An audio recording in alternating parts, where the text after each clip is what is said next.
सियासत में robin hood ये वो लफ्ज़ है जो गंगा जल का काम करता है।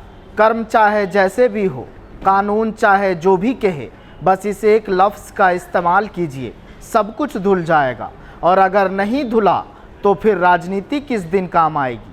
नमस्कार, आप देख रहे हैं जनतंत्र टीवी और मैं हूँ आपके साथ सद्दाम करीमी। यूपी के मऊ सदर से विधायक अब्बास अंसारी को सुप्रीम कोर्ट से बड़ी राहत मिली है। शीर्ष अदालत में गैंगस्टर एक्ट से जुड़े मामले में उन्हें रेगुलर बेल दे दी है। हर बार की तरह इस बार भी कहानी शुरू हुई थी विकास से, लेकिन चुनाव आते आते सियासतदानों ने रंग बदलना शुरू कर दिया है। कोई एसआईआर के मुद्दे पर कटाक्ष कर रहे हैं, कोई वंदे मातरम और तो और कोई एक दूसरे पर सियासी तीर से निशाना भी साध रहे हैं, क्योंकि सियासत की तासीर ही कुछ ऐसी होती है। जब तक गद्दी न मिले तब तक इत्मीनान कहाँ आता है। अब्बास अंसारी को नियमित बेल दिए जाने का मामला सुप्रीम कोर्ट के चीफ जस्टिस सूर्यकांत और जस्टिस जयमाल्य बागची के पीठ के समक्ष आया है। चीफ जस्टिस की पीठ ने मामले की सुनवाई के दौरान यह फैसला सुनाया। अब्बास अंसारी की ओर से सीनियर वकील कपिल सिब्बल और निजाम पाशा, जिन्होंने उनका पक्ष रखा। बचाव पक्ष की ओर से दलील दी गई। अब्बास अंसारी लंबे समय से जेल में है, जांच लगभग पूरी हो चुकी है, मुकदमे के निपटारे में अभी समय लग सकता है। ऐसे में अब्बास अंसारी को जमानत का लाभ मिलना चाहिए। कोर्ट ने दलीलों को सुनने के बाद यह फैसला दिया है। सियासत की कई पेच को चीरकर रॉबिन हुड बनता है। रॉबिन हुड वो था जो अमीरों को लूटकर गरीबों में बांटते थे। आसान जुबान में इसे गरीबों का मसीहा समझते थे। सियासत की मजबूरी है रॉबिन हुड, लेकिन यूपी की कई रॉबिन हुड को सियासत की राह दिखाई है, जिसमें राजा भैया भी कम नहीं है।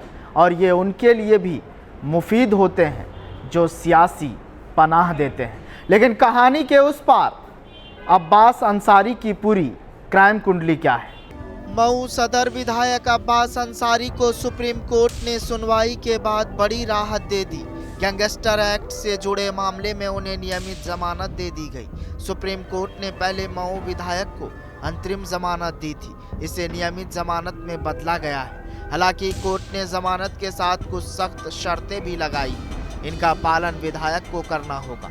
सुप्रीम कोर्ट ने नियमित जमानत देते हुए साफ किया है कि प्रदेश छोड़ने से पहले अब्बास अंसारी को संबंधित पुलिस और प्रशासन को सूचना देनी होगी। साथ ही मामले की सुनवाई के दौरान कानून व्यवस्था या जांच प्रक्रिया में किसी तरह का हस्तक्षेप नहीं करेंगे। इसके अलावा जमानत की तय शर्तों का पालन अनिवार्य किया गया है। अब्बास अंसारी को सुप्रीम कोर्ट से राहत। गैंगस्टर एक्ट मामले में मिली नियमित जमानत, आएंगे जेल से बाहर। यूपी की सियासत में भूचाल।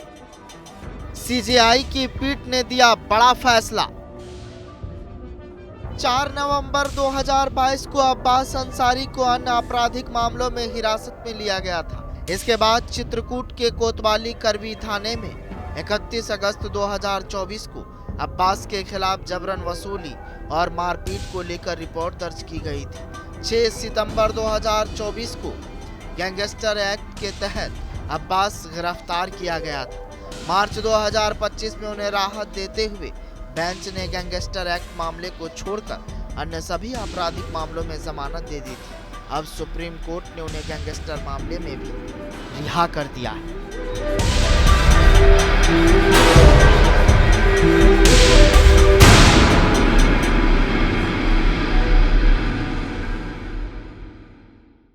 ये इस मुल्क और राज की बदकिस्मती है, क्योंकि यहाँ पर नेताओं पर लगे इल्ज़ाम साबित नहीं होते और इसलिए चुनाव लड़ने से पहले या चुनाव लड़ने के बाद गरीबों और ज़रूरतमंदों के लिए मदद करते हैं। खुद को रॉबिन हुड अंदाज में पेश करते हैं, लेकिन आवाम से अकेले में मिलिए, उनकी दिल की बात सुनिए, तब पता चलता है कि ऐसे रॉबिन हुड की कोई ज़रूरत ही नहीं है। लिहाजा अब्बास अंसारी को सुप्रीम कोर्ट ने जमानत दे दी है। फिलहाल इस कहानी में आज के लिए बस इतना ही। जनतंत्र टीवी पर खबरों का सिलसिला जारी रहेगा।